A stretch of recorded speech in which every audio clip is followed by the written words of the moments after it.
Uh. Something new. Stop. Bonjour tout le monde, bienvenue à Radio B52, votre podcast hebdomadaire. Merci de nous écouter en grand nombre et de vous abonner également à YouTube. On passe ça. Une nouvelle importante est sortie il y a quelques jours, qui n'a pas eu d'écho ici au Québec, au Canada et même en Amérique du Nord. Une nouvelle qui est arrivée en Europe. Un fait qui peut paraître anodin, mais qui devrait nous faire réfléchir, nous ici, au Québec, au Canada et un peu partout dans le monde. En effet, en Suède, il y a une femme qui risque de faire 2 ans de prison parce qu'elle a fait des blagues, des jokes sur l'islam. Okay?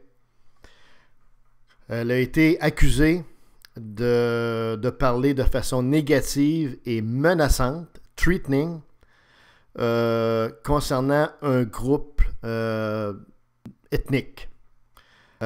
Effectivement, ces commentaires les avaient publiés de façon humoristique, sous la forme de comique, de cartoon, sur l'islam, sur sa page Facebook. Ce qu'il faut voir également, c'est qu'en toile de fond, en Suède, pour ceux qui ne le savaient pas, il y a actuellement énormément d'accrochages entre les Suédois d'origine et la communauté islamique, arabe, musulmane. On pense en Suède, et les événements malheureusement qui se passent depuis quelques années là le montrent, qu'il y a beaucoup d'activités souterraines de nature terroriste, en tout cas de nature djihadiste et menaçante pour les citoyens et pour évidemment les cibles. Et alors là, la question qui se pose, on comprend que là, évidemment, les blagues de cette dame-là étaient peut-être stupides ou de mauvais goût. On ne le sait pas, on n'a pas vérifié. Mais la question qu'on se pose, la question que je vous pose, qu'on peut poser à tout le monde, si ces mêmes blagues-là avaient été faites à propos d'une autre religion, par exemple le christianisme ou le judaïsme ou le bouddhisme ou je sais pas moi, d'autres religions, est-ce qu'effectivement cette personne-là aurait été poursuivie puis menacée de 2 années de prison, à votre avis? Hein? Je vous pose la question. Je nous pose la question. Là, vous connaissez la réponse comme moi. C'est non. C'est non. Elle n'aurait pas été poursuivie. OK? Ce qu'il faut savoir également, c'est que cette personne-là, comment dire, donc, a subi une enquête préliminaire et puis elle a dû subir un interrogatoire extrêmement dur et, dit-on, dégradant lorsqu'elle a été interrogée par les policiers et les enquêteurs. T'sais, on l'a vraiment traité comme si c'était une personne dangereuse, menaçante, pratiquement une terroriste ou en tout cas quelqu'un de violent. Or, on parle d'une dame là, qui tu sais, monsieur, madame, tout le monde, là. C'est ça qu'on parle. On parle de quelqu'un qui a fait une joke sur son compte Facebook à propos de l'islam. C'est ça qu'on se parle, là. Donc, elle a dû subir un interrogatoire dégradant. On a évidemment pris un échantillonnage de son ADN, comme pour les vrais criminels. OK?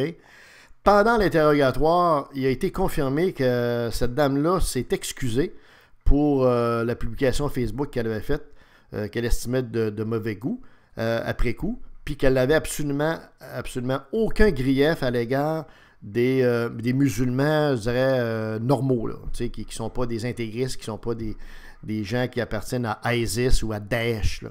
Mais donc, elle est carrément s'excuser par rapport.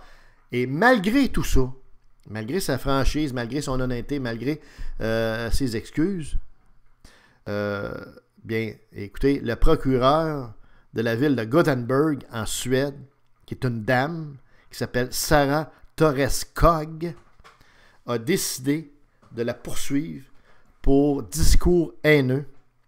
Et c'est un crime qui pourrait effectivement l'amener vers une peine d'emprisonnement de 2 ans dans une prison suédoise.